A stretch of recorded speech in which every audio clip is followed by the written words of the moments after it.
బెల్లం ఇది 10 కిలోల బెల్లాన్ని కరగబెట్టడానికి. డీకంపోజర్ ఉంటే 10 లీటర్లు ఇందులో కలుపుకుంటే మనకు స్వీట్ ఎంజైమ్ తొందరగా తయారవుతుంది.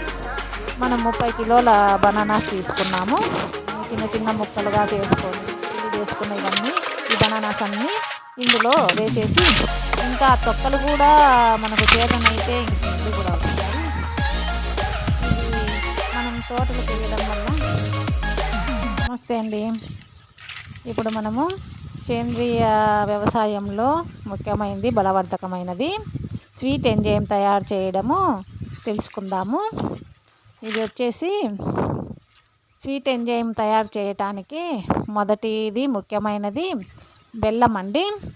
మనం మామూలుగా సేంద్రియ బెల్లము నల్ల బెల్లమే వాడితే మంచిది. 10 కిలోల బెల్లం ఇది. 10 కిలోల బెల్లాన్ని కరగబెట్టడానికి నీళ్లు పట్టి కొద్దిసేపు దాన్ని బాగా నాననిచ్చి కరగబెట్టడానికి వేస్తున్నాము. మనం ఇది 200 లీటర్లు కానీ 100 లీటర్లు కానీ 150 లీటర్లకు కానీ తయారు చేసుకోవచ్చు. నేనైతే 150 లీటర్లకు గాను 10 కిలోల బెల్లం తీసుకున్నాను. 10 కిలోల బెల్లాన్ని ఇలా నీళ్లు పెట్టి కొద్దిసేపు బాగా నాననిచ్చి కరగనివ్వాలి. ఇవి వచ్చేసి 150 లీటర్ల వాటర్ అండి. చెట్టు కింద పెట్టుకొని మనం నీడలో 150 లీటర్ల నీళ్లు తీసుకొని ఇందులో 10 కిలోల బెల్లం నీళ్లు కలిపి అందులోనూ డీకంపోజరు 10 లీటర్లు అండి. డీకంపోజర్ ఉంటే 10 లీటర్లు ఇందులో కలుపుకుంటే మనకు స్వీట్ ఎంజైమ్ తొందరగా తయారవుతుంది. 30 రోజుల్లో తయారైపోతుంది. లేదంటే మనకు 3 నెలల పాటు పడుతుందండి ఈ ఎంజైమ్ తయారవ్వటానికి.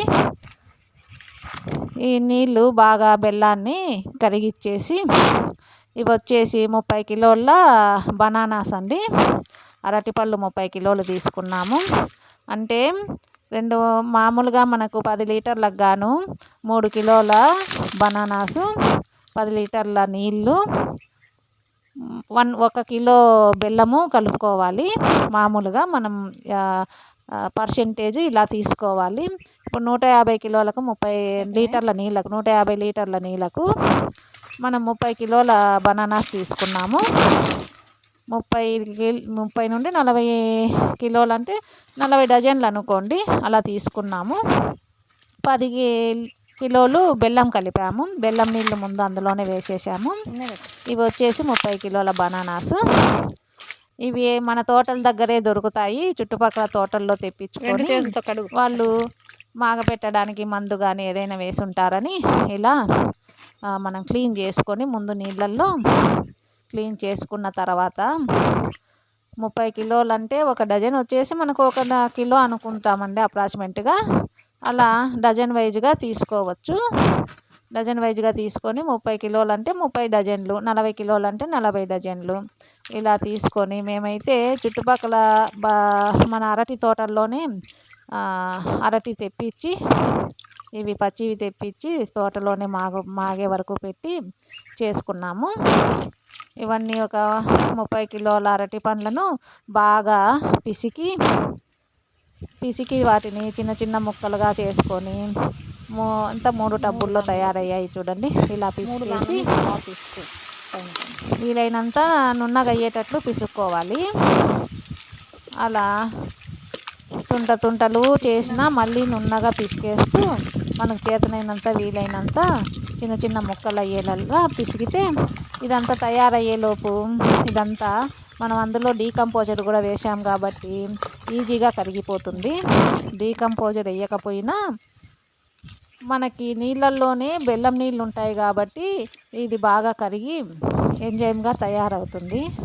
ముఖ్యంగా అరటి పళ్ళల్లో మనకి ఇందులో దొరికే ప్రోటీను వచ్చేసి మనకు పొటాషియం బాగా దొరుకుతుందండి. ఈ ఎంజైమ్లో పొటాషియం దొరకడమే కాకుండా చూడండి, ఇది మనము డీకంపోజరు బెల్లం నీళ్ళు ఉన్న వాటరు 10 కిలోల బెల్లము, 10 లీటర్ల డీకంపోజరు, 150 లీటర్ల వాటరు ఇవి. ఇందులో ఇప్పుడు మనము ఇదంతా బనానాస్ మనము పిసుక్కున్న చిన్న చిన్నగా పిండి చేసుకున్న ఇవన్నీ ఈ బనానాస్ అన్నీ ఇందులో వేసేసి బాగా బాగా మునిగేటట్లుగా చూడండి. బనానాస్ వేస్తూనే నురగ బాగా మంచి కలరు స్మెల్ కూడా బాగా వస్తుందండి. ఇది మన బనానాసు బెల్లం నీళ్ళు కలిసేలోపు మంచి స్మెల్తో మంచి కలర్ కూడా నురుగు వచ్చేసి మనము పంచామృతం ఎలా ఉంటుందో అలా స్మెల్ కానీ చూడటానికి కానీ బాగుందండి. ఇలా చిన్నగా అందులోనే అంతా వేసేసి వీలైనంత చిన్నగా కలుపుకోవాలండి. అది చిన్న చిన్న చిన్న చిన్న రేణులు అయ్యేంత వరకు కూడా మనకు చేతనైనంత కలుపుకోవాలి. ఇంకా తొక్కలు కూడా మనకు చేతనైతే ఇంకా ఏదైనా చాకుతో కోసి తర్వాత పిసికి కలిపినా సరిపోతుంది. మాకు తోటలో ఏమీ చాకు లేక అలాగే చేత్తోనే పిసికేసాము. చూడండి, ఇది నీళ్ళల్లో పడేలోపు అంత నురుగు వచ్చి మంచి కలరు చూడడానికి కూడా చాలా బాగా కనిపించేట్లు తెలుస్తుంది. ఇది వేసిన తర్వాత కట్టెది ఒక కర్ర తీసుకొని అన్నీ మునిగేటట్లు కొంచెము వాటర్లో లోపలికి ఎలా అనుకుంటూ మొదట అరటి పండ్లన్నీ లోపలికి మునిగేటట్లు ఒకసారి ఒత్తుకొని బెల్లము నీళ్ళు డీకంపోజరు అరటి మొత్తం కలిసిపోయేలాగా బాగా కిందికి ఒత్తుకొని ఫస్ట్ తర్వాత దీన్ని రౌండ్గా మనం డీకంపోజర్ ఎలా కలుపుకుంటామో అలా రౌండ్గా కూడా కలిసిపోయేటట్లు కొంచెము బాగా తిప్పి కలుపుకోవాలి. చూడండి, ఇంకా ఇప్పుడు వేస్తూనే కూడా అరటి పండును దాంట్లో వేస్తూనే నురుగా వచ్చేసింది. మంచి స్మెల్ కూడా వస్తుంది. ఇది మనం తోటలకు వేయడం వల్ల ముందుగా ఇలా మళ్ళీ ఇది కవర్ చేసుకోవాలండి. అది మూత వేసేసి మనం ఏదైనా క్లాత్ గట్టిగా కట్టేసుకోవాలి. దీన్ని వచ్చేసి 7 రోజులు మాత్రం రోజు తిప్పేస్తుండాలి. కలతిప్పకూడదు. ఊరికే ఓపెన్ చేసి వదిలి మళ్ళీ కట్టేసుకోవాలి. అందులో గ్యాస్ వెళ్ళేందుకు మళ్ళీ 7 రోజుల తర్వాత అవసరం.